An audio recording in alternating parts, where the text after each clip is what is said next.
사람들 가운데 우리를 택하여 주시고 우리에게 생명을 아낌없이 내어주신 예수 그리스도를 생각할 때 주님은 과연 우리의 하나님이시고 우리의 구세주임을 고백합니다. 오늘 말씀 들을 때 우리의 심령 속에 상하고 지치고 고통스러운 문제가 있다면 오직 예수님 따르는 귀한 제자로 다시 한번 사명을 붙잡는 귀한 시간이 되게 하여 주시옵소서. 하나님, 한 사람이라도 딴 마음을 품거나 딴 생각을 하거나 하나님, 힘들어서 지쳐있는 영혼들 얻게 하여 주시고 하나님, 상한 심령으로 왔다 할지라도 주의 말씀으로 소망을 얻게 하여 주시고 아픈 자에게 치유함의 회복의 역사가 임하게 하여 주시옵소서. 자리에 참석하고 싶어도 병석에 누워 참석하지 못하는 성도들을 긍휼히 여기고 불쌍히 여기시사 자리를 털고 일어나 주 앞으로 나오는 역사가 일어나게 하여 주시옵소서. 예수님 이름으로 기도드립니다. 아멘. 오늘 나의 구주 예수 그리스도 여섯 번째 말씀을 전합니다. 오늘 제목을 따라해 보시겠습니다. 시작. 예수를 따르라. 시작. 예수를 따르라. 예, 저 보라색이 항상 말씀 제목이에요. 오늘 요한복음이 본문이 요한복음 21장인데 요한복음의 가장 마지막 결론 부분의 말씀을 읽었습니다. 그런데 요한은 굉장히 논리적인 사람이에요. 어떻게 1세기의 사람이 이 글을 쓸 수가 있을까 하고 요한 1, 2, 3서를 보면 신학적으로도 그 낱말 하나하나를 해석한 게 너무 놀라울 정도입니다. 제가 사실 저자 중에서 가장 좋아하는 사람이 요한이에요. 그 요한의 글들마다 요한 복음이 다르고 요한 1, 2, 3서가 다르고 계시록이 달라서 이 사람은 분명히 작가를 했어도 베스트셀러다 이런 생각이 들 정도입니다.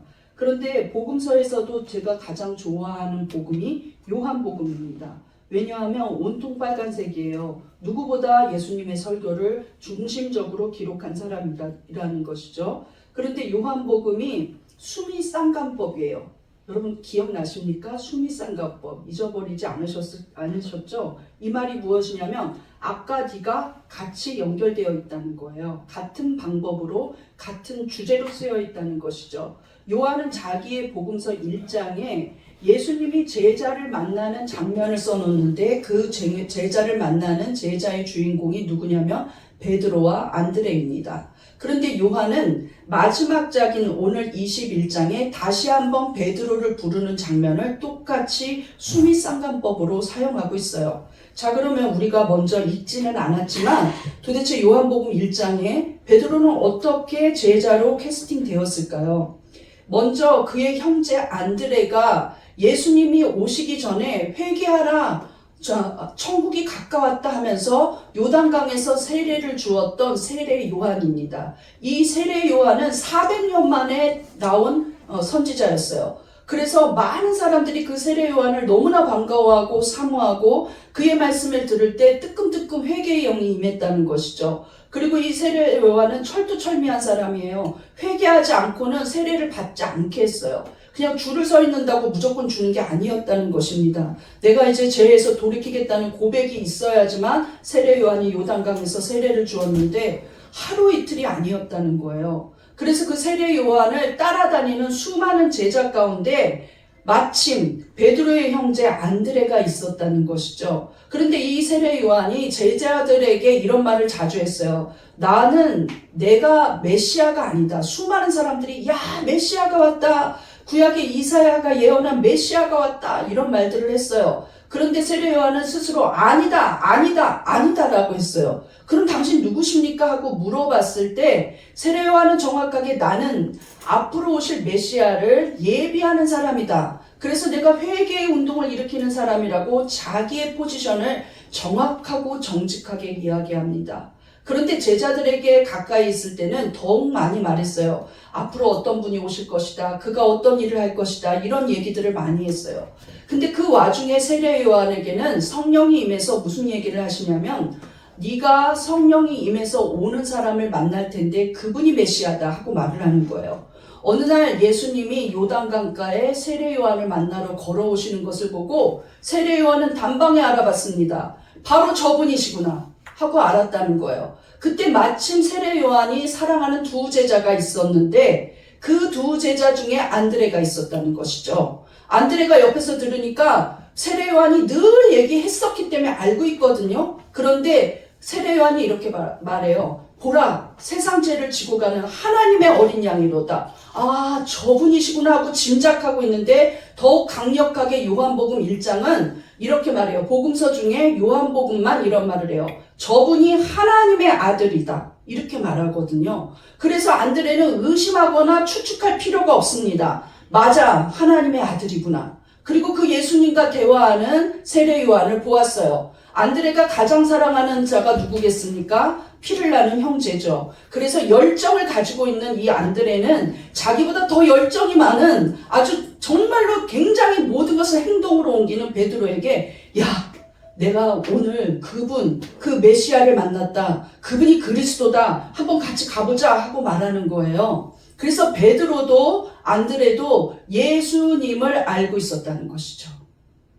그들이 먼저 예수님이 메시아라는 것을 알고 있었다는 거예요. 우리 한번 베드로에게 말하는 안드레의 대사 장면을 보겠습니다. 요한복음 1장 41절 시작. 그가 먼저 자기의 형제 시몬을 찾아 말하되 우리가 메시아를 만났다 하고 메시아는 번역하면 그리스도다. 우리가 만났다는 건 세례 요한 그리고 다른 제자 자기를 포함해서 3명이 메시아를 먼저 만났다고 말하는 거예요. 이 메시아가 바로 우리가 믿고 있는 나의 구주 예수 그리스도라는 것이죠. 믿습니까? 네. 그런데 며칠이 지난 후 예수님이 자기 고향에서 이제 갈릴리 어부 출신이에요. 이 두 형제는. 그래서 안드레와 베드로가 배에서 그물을 빚고 있는데 예수님이 먼저 찾아오십니다. 그리고 이렇게 말해요. 나를 따라오라고 제자로 부르셨다는 것이죠. 두 형제를. 마태복음 4장 19절입니다. 시작. 말씀하시되 나를 따라오라. 내가 너희를 사람을 낳는 어부가 되게 하리라 하시니 그들이 곧 그물을 버려두고 예수를 따르니라. 오늘 말씀 제목이 예수를 따르라인데 예수님이 뭐라 그랬냐면 나를 따라오라 하고 말씀하셨어요. 우리 빨간 글씨 읽어보겠습니다. 시작. 나를 따라오라. 이 말씀은 제자가 된 모든 사람에게 예수님이 하시는 말씀입니다. 나를 따라오라. 우리가 예수님은 나의 구세주입니다. 나는 이제 예수를 믿겠습니다. 예수님의 피로 나는 죄사함을 받았습니다 하는 자들에게는 예수님이 똑같이 말씀하세요. 그저 일상을 살아가고 언제 누구를 만날지 아무 생각이 없는 상황이라 할지라도 그냥 일상처럼 언제나 했던 것처럼 그물을 깃고 있는 이 두 형제에게 말씀하신 것처럼 가리야 나를 따라오라 하고 말씀하신다는 거예요. 어떤 제자들에게만 말씀하시는 게 아니라 모든 성도들에게 너 이제 나를 따라오라고 말씀하고 계신다는 것이죠. 그런데 이 제자들이 우리의 모범 사례입니다. 우리는 어떻게 반응해야 될까요? 그들은 즉각적으로 반응했어요. 그들이 이 말이 나를 따라오라. 내가 너희를 사람을 낚는 어부가 되게 하리라. 이 말은 앞으로 많은 영혼을 구원하게 하겠다는 것이죠. 그런데 사람 낚는 어부가 지금 이 어부일 하지 말고 너희는 그 물고기나 먹으려고 낚지 말고 이제는 사람을 낚아라. 죽어가는 영혼들을 네 그물에 들어 올리게 해라. 이런 말씀이거든요. 그런데 그들은 조금만 더 생각해보고요. 아버지한테 인사 좀 하고요. 아내의 허락을 받아야 돼요. 자녀들은 어떡합니까? 이런 얘기하지 않았어요. 그들은 곧 즉각적으로 반응했다는 것이죠. 이것저것 계산하고 따지지 않았습니다. 그런데 그들이 개인의 삶을 내려버렸어요. 그 말이 무엇이냐면 그물을 버렸다는 것이죠. 다시는 이 그물을 내가 잡지 않겠다 하고 결단하고 그걸 버려두고 예수님을 따라갔습니다. 이것이 제자다운 예수님이 부르실 때의 반응이에요. 우리도 그런 반응으로 가야 합니다. 내가 집착하고 있던 그 그물은 내려둬야 돼요. 믿습니까? 이게 제자로 살겠다는 이 결단을 했을 때 이제 베드로는 수제자가 돼요. 그래서 그 수제자가 된 베드로가 예수님을 굉장히 기쁘게 할 때가 많았어요. 그런데 막상 이 베드로도 자기 생명은 두려웠나 봐요. 3년 후에 예수님이 목요일 밤에 6월절 목요일 밤에 십자가형을 선고받고 공회에 잡혀가고 사형 선고를 받았을 때 베드로는 너무나 겁이 났어요. 그리고 대제사장 안나스의 마당까지 들어갔음에도 불구하고 모릅니다. 모릅니다 하면서 예수를 모른다고 3번이나 부인했습니다. 그런데 이 베드로가 어땠을까요? 자기는 처음 캐스팅 받을 때 즉각적으로 그물을 버릴 만큼 예수님 따랐어요. 바닷가에 걸어오는 예수님이 나도 걷고 싶습니다 예수님 하고 베드로가 말하자 그럼 너도 뛰어내려라 하고 말할 때 바다에 첨벙 뛰어내려서 걸어갔어요. 그 정도로 정말 예수님을 사모하고 뜨겁게 성령을 체험한 그였는데 그가 신앙인으로서 제자로서 얼마나 실패와 좌절감을 느꼈겠습니까? 그런데 저희도 그럴 수가 있다는 것이죠. 여러분, 내가 내 자신을 이해하지 못하는 죄를 지을 때가 있어요. 내가 왜 그랬을까? 돌아보면 후회와 실패감에 놓일 때가 너무나 많습니다. 승승장구만 하지 않아요. 끊임없이 그냥 하나님이 시키는 대로만 잘하면서 열매만 맺는 게 아니라 죄성이 드러날 때가 너무나 많다는 거죠. 남이 안 되는 걸 보고 그냥 슬퍼하지 않아요. 남이 병에 들렸다는데 기도해 주지 않아요. 나만 잘 되면 그만이죠. 남의 가정이 파괴되는데도 악한 짓을 하는 자들이 있어요. 예수를 믿어도. 남이 그거 힘들다 그러는데도 내 돈 하나 내어주지 않는 경우도 많아요. 우리 속에 죄성이 있으면서 나는 왜 이랬을까? 나는 왜 그랬을까? 하는 생각을 할 때가 너무나 많습니다. 여러분, 실패한 것은 베드로만이 아니었어요. 그 당시에 목요일 밤에 그래도 베드로니까 요한과 같이 그 대제사장의 공회 안에 마당 깊숙이까지 들어갔지 이미 많은 제자들은 다 숨어버렸다는 것이죠. 그들은 행동으로 예수님을 부인했습니다. 모른다고 말하는 제자 베드로만 그렇게 실패한 게 아니라 모든 제자들이 그냥 예수님 곁에 없었다는 거예요. 이것은 깊은 상실감이죠. 아, 난 제자였는데 이젠 제자 일을 못하는구나 하고 느꼈다는 거예요. 그런데 요한복음의 마지막 장면이 또 수미상관법으로 이렇게 나오고 있습니다.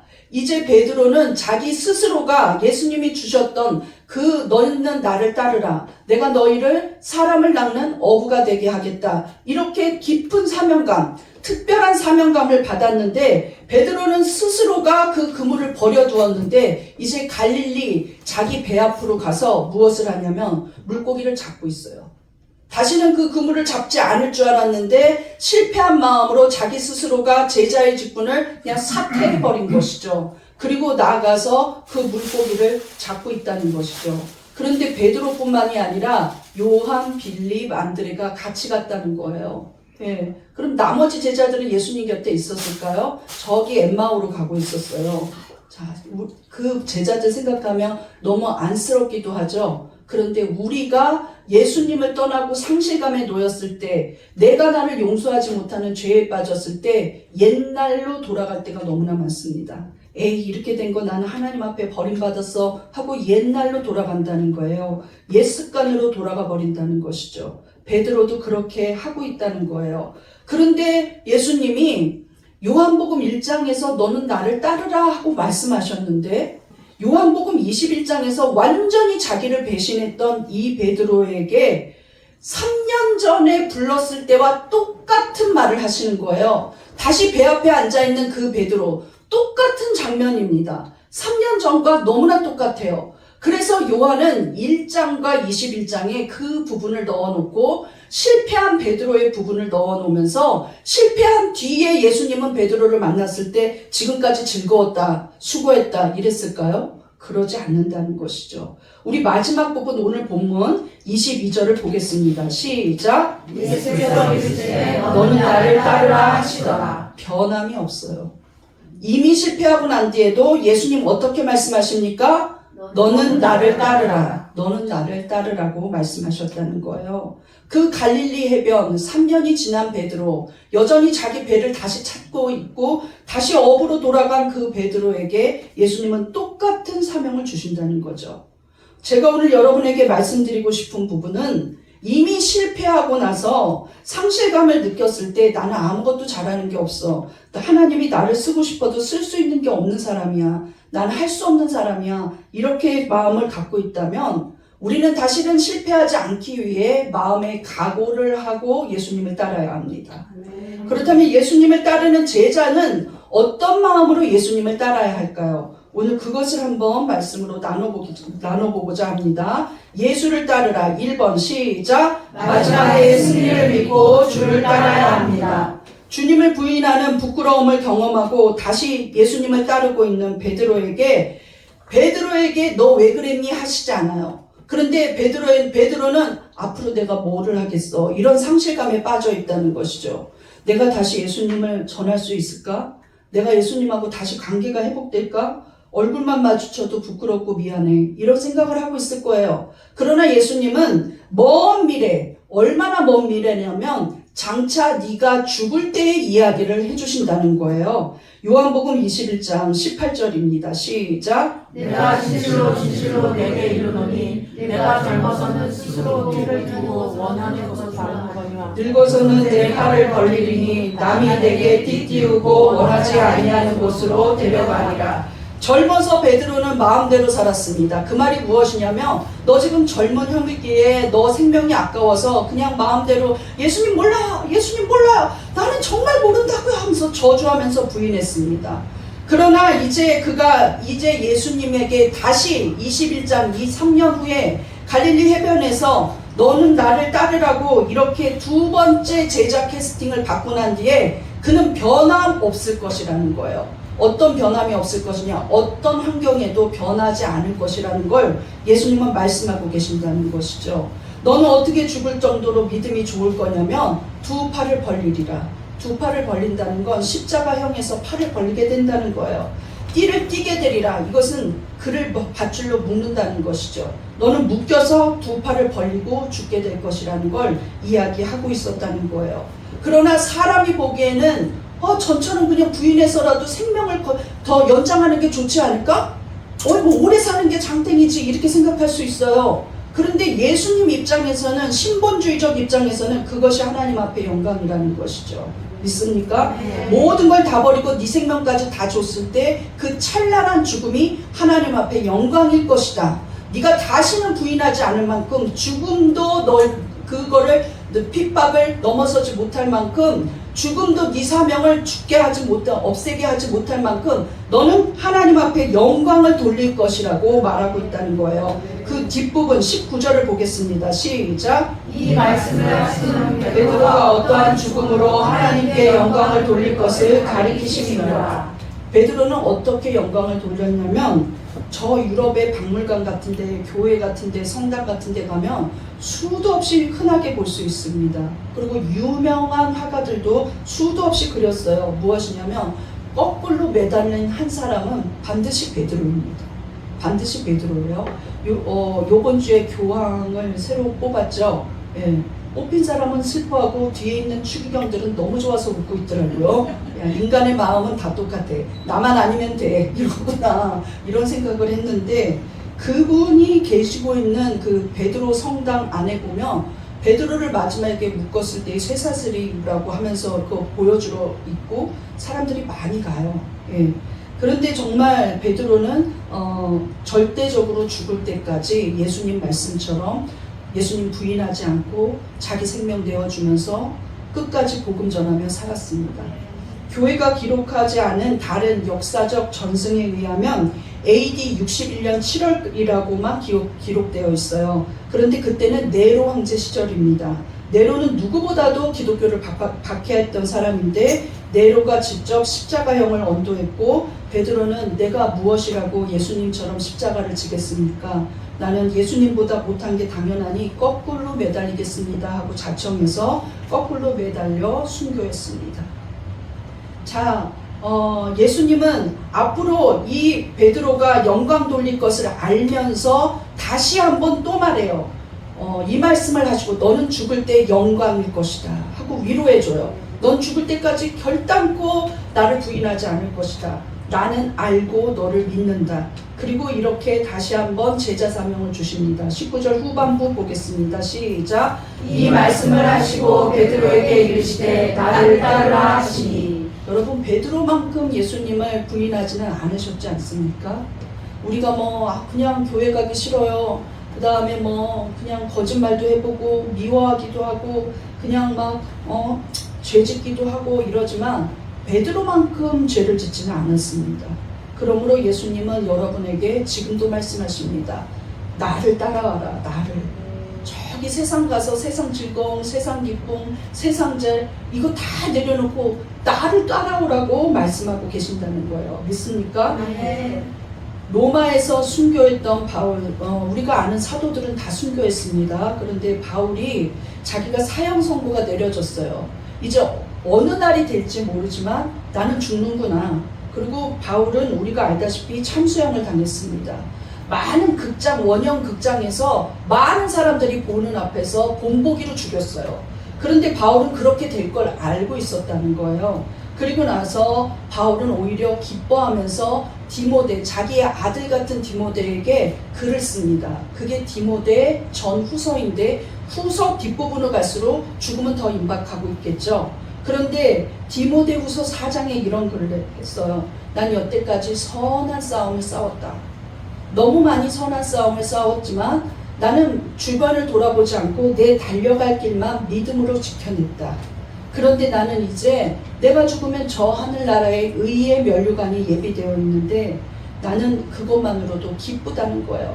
그러면서 주의 나타나심을 기다리는, 즉 주의 나타나심이라는 건 재림을 기다리는 이 모든 성도들이요, 너희도 그 의의 면류관을 받을 것이다 하고 말을 해주고 있다는 것이죠. 오히려 많은 성도들을 위로하고 아들 디모데에게 또 깊은 사명감을 갖출 수 있도록 너도 그냥 선한 길을 가봐, 이렇게 말을 하고 있다는 거예요. 디모데후서 4장 7절입니다. 시작. 나는 선한 싸움을 싸우고 나의 달려갈 길을 마치고 믿음을 지켰으니 이제부로는 나를 위하여 의의 면류관이 예비되었으므로 주 곧 의로우신 재판장이 그날에 내게 주실 것이며 내게만 아니라 주의 나타나심을 사모하는 모든 자에게 도니라.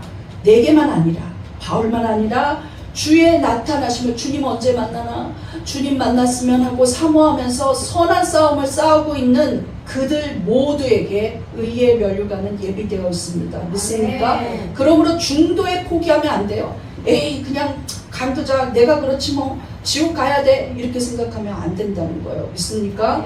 믿음으로 승리의 면류관을 기억하면서 마지막까지 달려가는 거예요. 가다가 돌부리에 걸려 넘어지고 가다가 죄 때문에 그냥 방황하더라도 끝까지 가야 합니다. 믿습니까?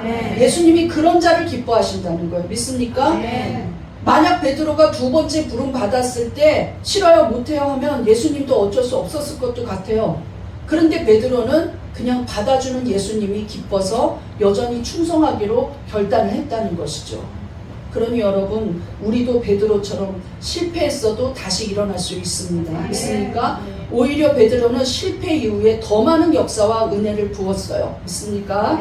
두 번째, 예수를 따르라. 2번 시작. 택하신 자를 끝까지 신뢰하시는 예수님만 바라봐야 합니다. 세 번이나 부인한 베드로에게 예수님이 다시 사명을 줄 때 어떻게 무엇을 물어볼까요? 다시는 그러지 않을 거지? 약속해. 이러지 않아요. 예, 너 나 사랑하느냐 하고 물어봐요. 이 말은 무엇이냐면 너 자신을 사랑하는 게 아니라 이제 나만 포커스로 맞추고 네 자신 위주의 삶을 버리고 너 나 사랑할 수 있냐?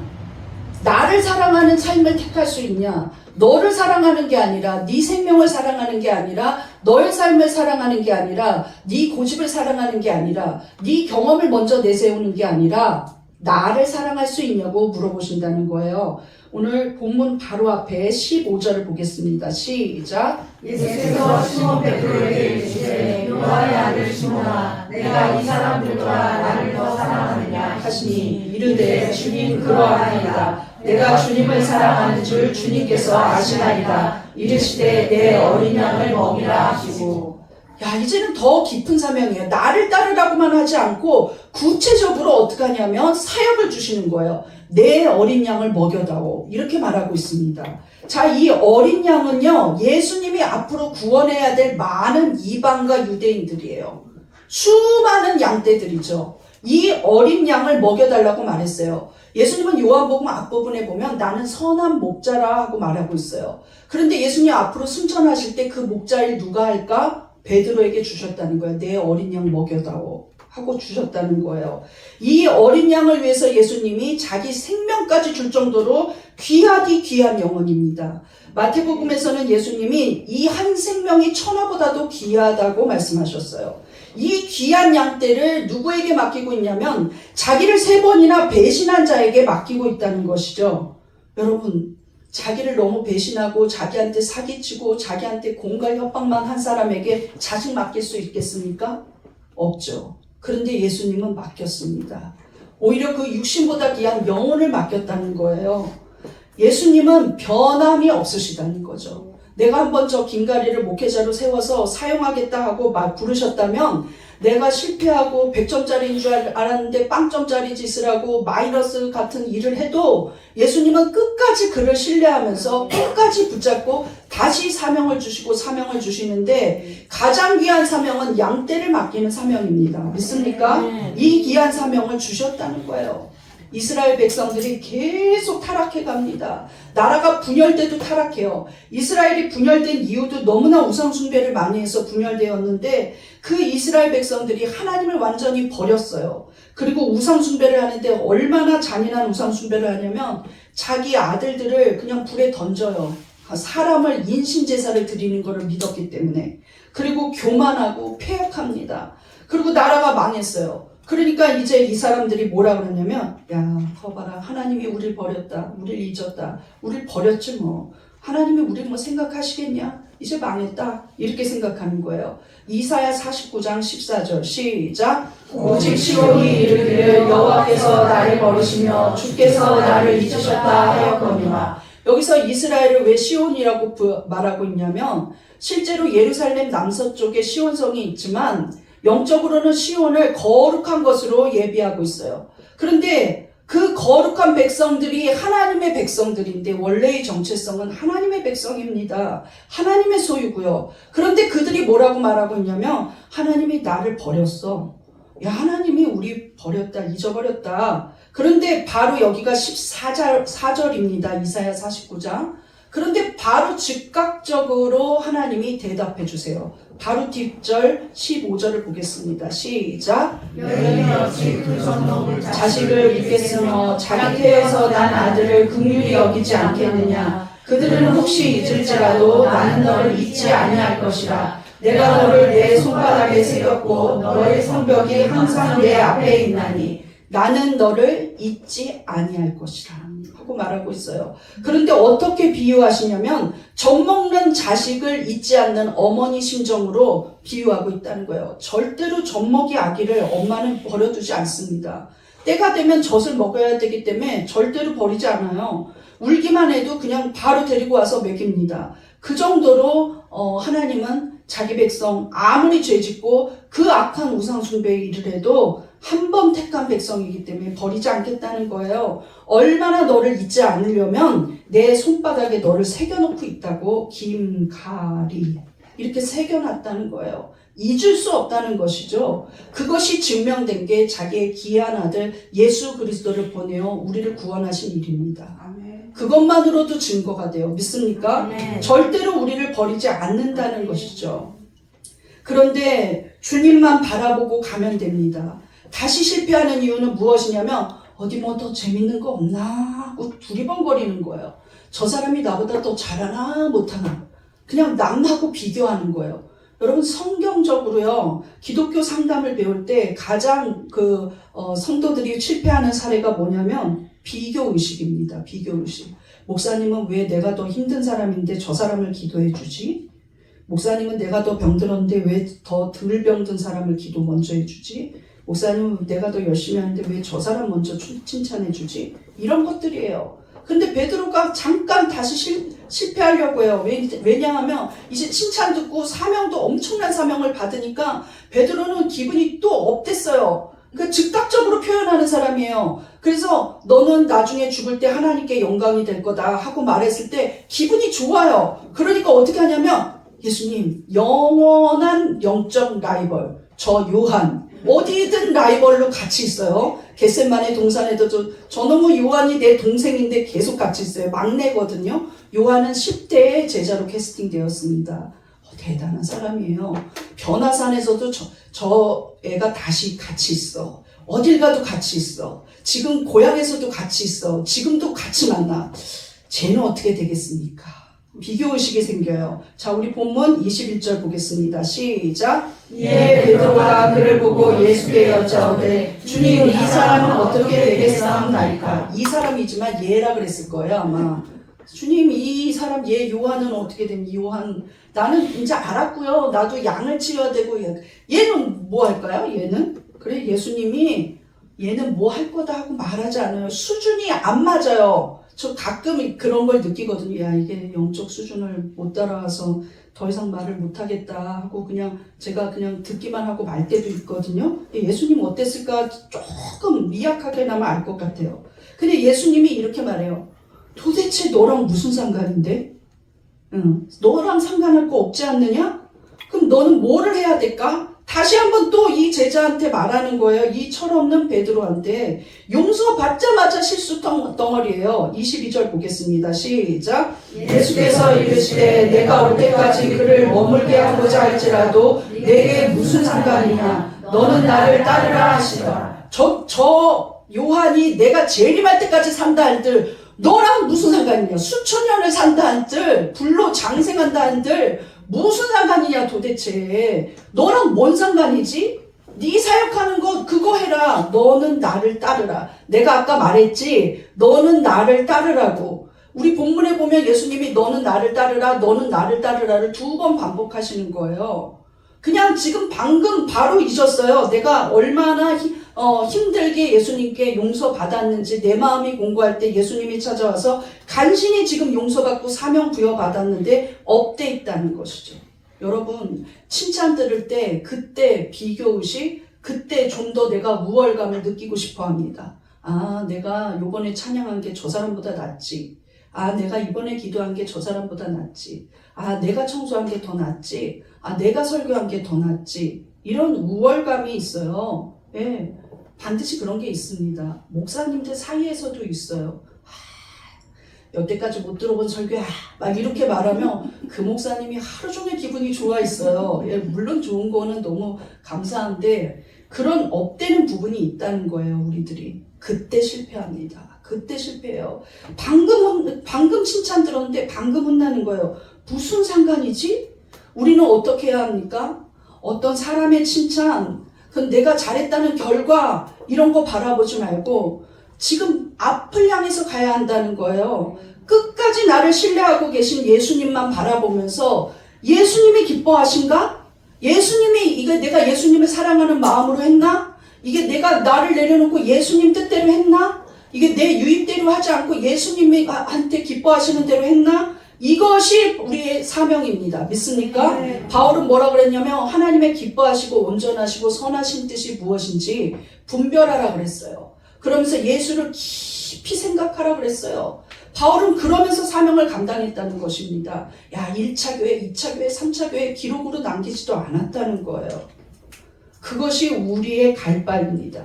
끝까지 우리의 손을 놓지 아니하시고 어떠한 주저함도 없이 우리를 택하신 그분이 절대적으로 세상 끝날까지 우리를 택하심을 믿고 가야 합니다. 믿습니까? 네. 예, 우리 세 번째 예수를 따르라 3번 시작. 말씀만 의지하고 사명을 감당합니다. 각자의 은사가 다 다르죠. 목사님들도 성품이 다르고 은사가 다르고 설교의 포인트들이 다 다릅니다. 우리 베드로와 요한만 봐도 그래요. 베드로는 말을 잘하는 설교의 은사를 받았습니다. 한 번 설교하면 수천 명이 회개한 기록이 너무나 많아요. 한 번 설교할 때 첫 번째 설교였는데도 3천 명이 울면서 가슴을 치면서 회개하고 세례를 받았습니다. 그가 설교할 때마다 그 지역에 초대교회가 생겼어요. 그리고 그는 성령의 능력을 불같이 받은 사람이었습니다. 어느 정도냐면 베드로의 그림자만 멀리서 지나가도 병든 자와 더러운 귀신이 떠나갔다는 거예요. 사도행전 5장 15절을 보겠습니다. 시작. 심지어 병든 사람을 메고 거리에 나가 침대와 요 위에 누이고 베드로가 지날 때에 혹 그의 그림자라도 누구에게 덮일까 바라고 예루살렘 부근에 수많은 사람들도 모여 병든 사람과 더러운 귀신에게 괴로움받는 사람을 데리고 와서 다 나음을 얻으리라. 확률은 100%였어요. 놀라운 은혜가 임했습니다. 그런데 요한은 어땠을까요? 기록에 보면 요한이 어떤 병든 사람을 고치고 그 다음에 더러운 귀신을 쫓아낸 기록이 없어요. 요한은 앉아서 계속 글을 써요. 예, 요한은 논리적인 사람입니다. 논리적인 사고가 있고 글솜씨가 굉장히 뛰어나요. 복음서 중 가장 위대한 책을 고르라고 하면 어떠한 신학자라도 요한복음 하고 말을 합니다.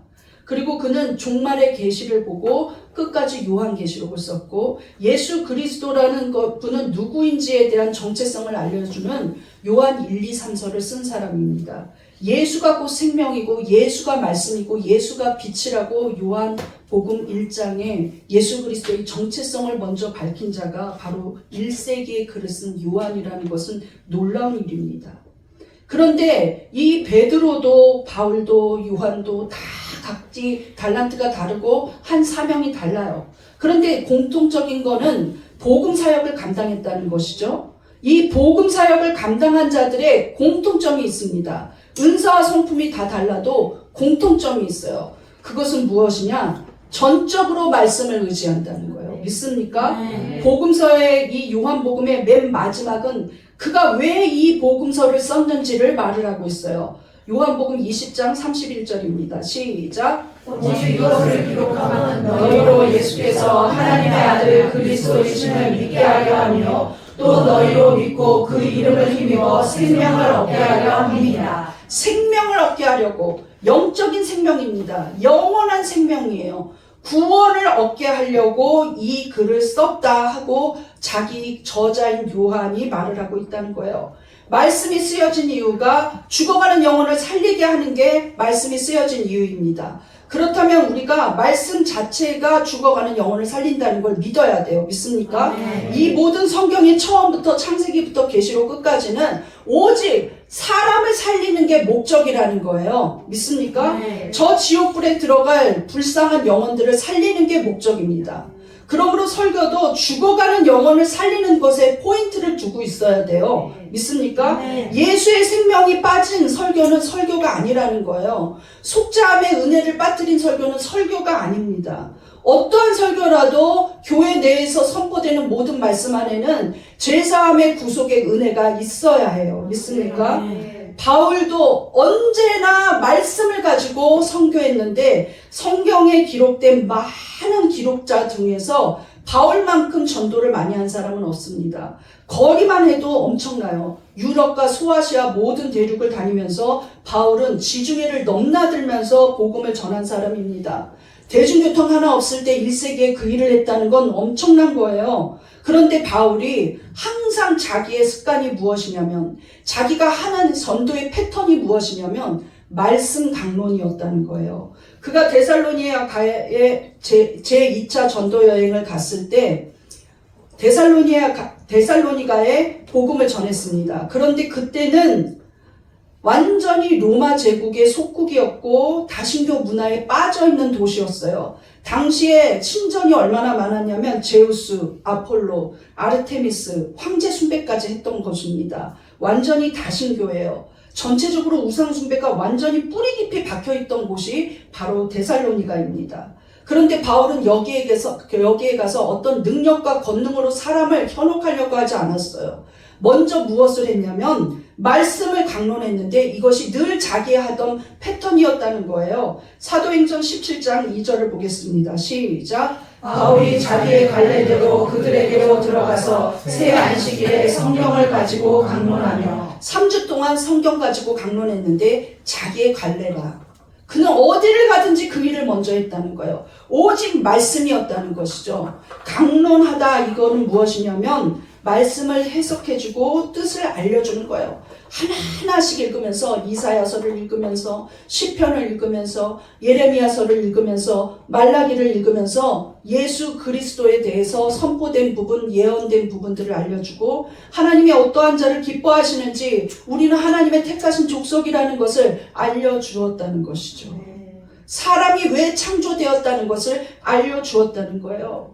우리가 영적인 사람이라는 것을 알려주었다는 것이죠. 그것이 바울의 전도 방법이었습니다. 그런데 그 결과 어떤 일이 일어났습니까? 어떤 유럽보다 가장 우상숭배가 많았고 다신교가 심했던 데살로니가 사람들이 우상을 끊어내 버렸어요. 말씀의 강론을 통해서. 데살로니가 전서 1장 9절입니다. 시작.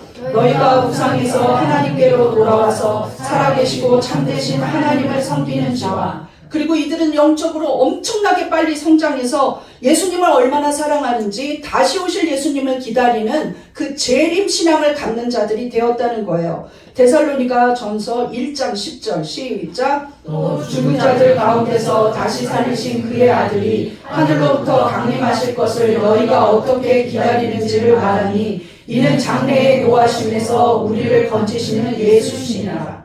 예수님 다시 오실 날을 기다리고 소망하는 자들이었습니다. 그런데 이들이 굉장히 화려한 도시에 살고 있었지만 그들에게는 너무나 핍박이 많아서 계속해서 핍박이 끊임없이 있는 교회가 바로 데살로니가였어요. 유대인들이, 흩어진 유대인들이 데살로니가에 있고 유대인 회당들이 있는데, 이 교회가 부흥되자 예수를 믿는 사람들이 많아지자 유대인들이 불량배를 사요. 그래서 불량배를 사서 그 데살로니가 성도 중에 가장 신실한 야손의 집에 들어가서 폭동을 일으켜버려요. 그래서 엄청난 피해를 받습니다. 그리고 바울을 죽이려 해요. 그러니까 바울이 잠시 떠나 베레아로 갔어요. 그런데 그 바울이 없는 중에도 이 사람들이 믿음이 흔들리지 않았다는 거예요. 끝까지 이 데살로니가는 계속해서 바울이 죽을 때까지 핍박의 현장 안에 있었어요. 그런데 바울은 이렇게 글을 씁니다. 너희가 정말로 모든 믿는 자의 본이 되었다. 핍박 속에서도 흔들리지 않았어요. 그런데 그들이 핍박 속에서, 환난 속에서 한 일이 하나 있습니다. 무엇이냐? 기쁨으로 말씀을 받아들였다는 거예요. 말씀으로 시작한 새신자들은 말씀으로 끝까지 은혜를 받고 말씀으로 믿음을 지키고 말씀으로 주님 오실 날을 기다리는 성도로 성숙했다는 것이죠. 교회는 말씀이 생명입니다. 여러분의 신앙을 신실하게 지키려면 말씀으로 깊이 은혜를 받아야 돼요. 기도만 한다고 되는 게 아니라 말씀의 뿌리가 없으면 내 근본이 흔들립니다. 말씀이 나를 사로잡아야 죄에서 돌이켜요.